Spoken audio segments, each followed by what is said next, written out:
todos amigos, amigas, trabalhadores, trabalhadoras, que nesta tarde vem a esta importante reunião, evento da nossa frente. Eu quero saudar todos vocês, cada um e cada uma, e permitam-me a mesa aqui, todas as nossas representações, dirigentes sindicais, entidades, deputados, em nome do Ciro, em nome da Ana Spadari, saudar a todos. E, para ser breve também, para a gente poder ouvi-los, né? Fazer 2 ou 3 considerações, reflexões e, inclusive, sugestões que vocês já sabem, mas, sobretudo, para a gente afirmar e reafirmar um caminho que possa nos colocar na melhor condição possível para que este desastre de iniciativa revelador de um deserto de incapacidade de produzir políticas públicas necessárias e fundamentais para o Estado do Rio Grande do Sul, que isto vingue aqui nesse Estado. Eu diria que ele é contra a lógica, contra o bom senso, inclusive contra experiências que já deram erradas no Estado do Rio Grande do Sul. Já dizia um grande pensador que a história costuma se repetir como grandes tragédias, né? Ou grandes farsas. Já nem sei diante de qual nós podemos estar nesse momento aqui nesse Estado. Então, portanto, o crescimento deste movimento, o comando do Ciro, a adesão de várias deputadas e deputados, mas, sobretudo, a mobilização e a capacidade assim, de pressão de vocês vai ser absolutamente decisiva. Esta vitória que nós podemos ter é uma vitória que vai se realizar a partir de uma forte pressão de fora para dentro dessa casa. Forte pressão. Aqui os votos só mudam com pressão da base nas relações de baixo. Aqui é que altera e muda os votos aqui no Estado e nas disputas aqui. E quero reafirmar uma coisa para vocês, que é a primeira coisa que eu quero dizer. Nós estamos começando um processo.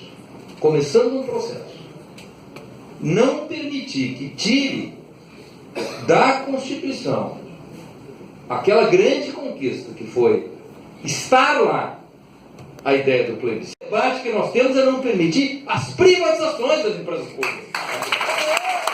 Esse é o grande debate que nós temos. É o início. O dia que votarem aqui na casa está começando o debate acerca do que eles querem fazer com a sua visão e com a sua compreensão estratégica do Estado. O Nelson já disse. Em síntese, o Nelson disse o seguinte, né? Há uma justificativa para encaminhar este pacote com essas características aqui no Estado do Rio Grande do Sul. E com este equívoco do ponto de vista conceitual. A justificativa é que tem um desequilíbrio das contas na casa de 4, 5 bi aqui no Estado do Rio Grande do Sul. É só arrolar esses dados. Não pagar dívida mais como pagavam os outros governos com o governo federal. O que fizeram? Prometeram aumentar impostos e aumentaram impostos aqui no Estado. A folha de pagamento do Banrisul, parte dela foi vendida. Os créditos da DIEM anteciparam. Depósitos judiciais aumentou. É só nós somar isso aqui, já estaria resolvido o desequilíbrio que alega, né, assim, as razões pelas quais eles estão encaminhando esse pacote. Mas se não bastasse isso, só em renúncia fiscal de ICMS no Estado, hoje soma anualmente 8,5 bi. Teria que somar isso aí que o Nelson referiu aqui. 8,5 bi. Mais ainda, isso equivale a 30% de renúncia do ICMS arrecadado. 30% de renúncia do ICMS arrecadado aqui no Estado do Rio Grande do Sul. Mais do que suficiente sobra, se somado com aquilo que o Nelson referiu, mas sobra é o dobro de recursos para reequilibrar as contas públicas do Estado do Rio Grande do Sul. Vejam como o debate de números é um debate sempre complexo. Cada um diz, usa e faz o que quer com os números quando pretende atingir os seus objetivos e quer desenhar um lugar onde quer chegar omitindo um conjunto de informações. Aliás, alguns, inclusive, tinham que ir para o PROCON, né? Pelo tamanho de inverdades, de mentiras, né? E de propaganda enganosa que estão fazendo para poder defender os seus projetos, que fosse de carinha limpa, olhos nos olhos, assim, não teriam capacidade de sustentar.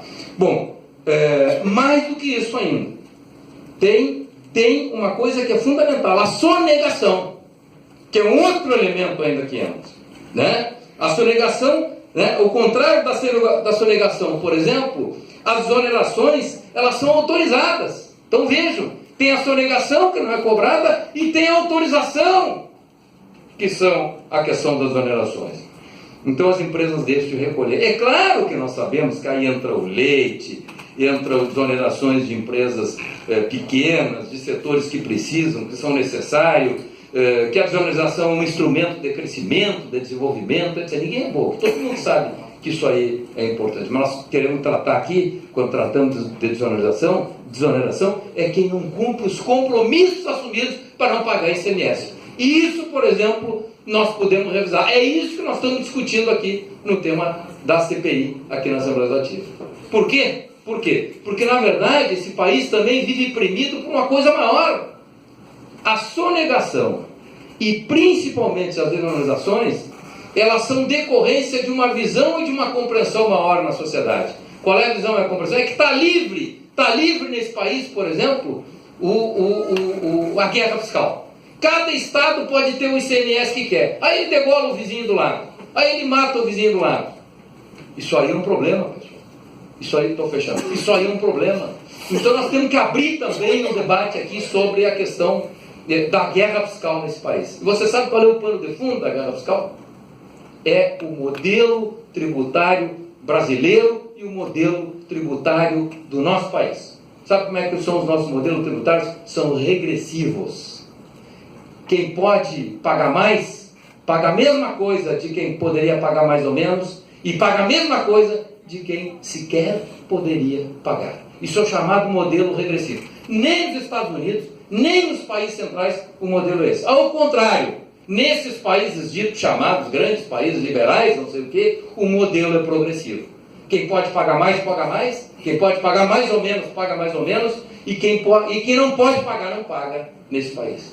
Esse é o pano de fundo.